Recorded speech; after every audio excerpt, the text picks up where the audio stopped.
Selamat berjumpa kembali dalam program Inspirasi dan Motivasi Infinity Ministry.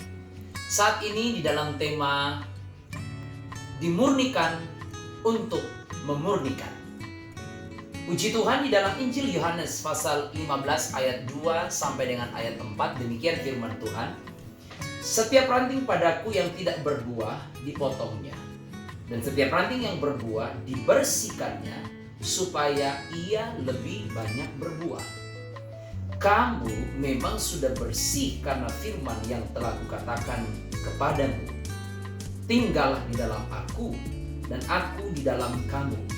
Sama seperti ranting tidak dapat berbuah dari dirinya sendiri, kalau ia tidak tinggal pada pokok anggur.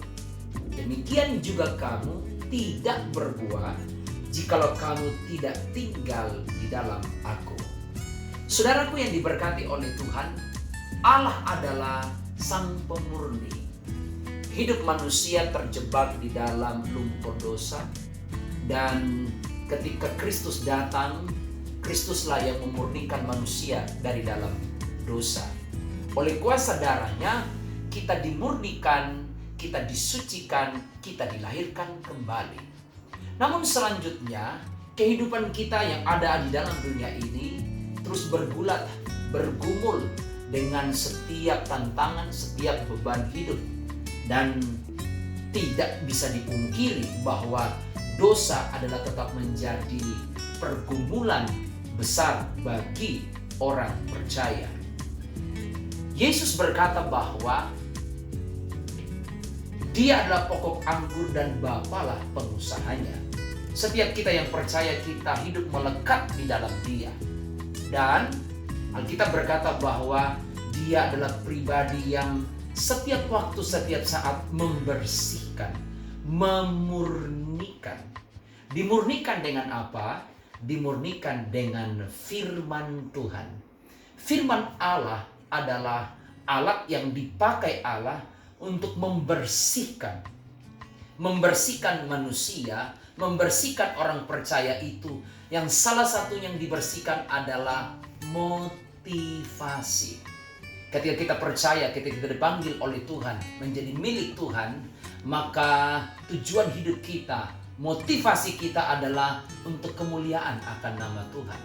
Sehingga hidup kita akan bisa berjalan, akan bisa maksimal ketika kita tetap tinggal di dalam firman. Firman ada di dalam kita. Sebab sekali lagi Yesus berkata bahwa kita dimurnikan, kita dibersihkan dengan firman Allah.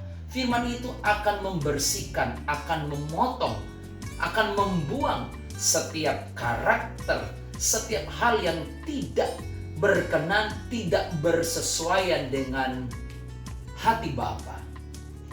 Tujuan kita dimurnikan adalah yang pertama, supaya setiap kita berbuah lebih banyak, lebih lebat. Kita dipanggil, kita diutus untuk menjangkau jiwa-jiwa yang terhilang. Hanya orang yang telah mengalami pemurnian akan bisa diutus untuk memurnikan yang lain. Hanya orang yang terus mengalami pemurnian dalam hidupnya yang akan punya hati, punya panggilan, punya beban untuk bisa memurnikan orang yang lain. Dan sekali lagi, tujuan kita dimurnikan adalah supaya hanya Bapa saja yang dipermuliakan. Bukan bicara tentang siapa saya, tentang siapa saudara, tetapi tentang siapa Allah yang telah memurnikan kita dan bagaimana Allah itu menuntun kita pergi untuk bisa memurnikan orang lain. Selamat untuk dimurnikan, teruslah mengalami pemurnian, dan salam pemurnian. Bersama dengan Tuhan kita lakukan perkara-perkara yang besar. Tuhan Yesus memberkati. Amin. Amin.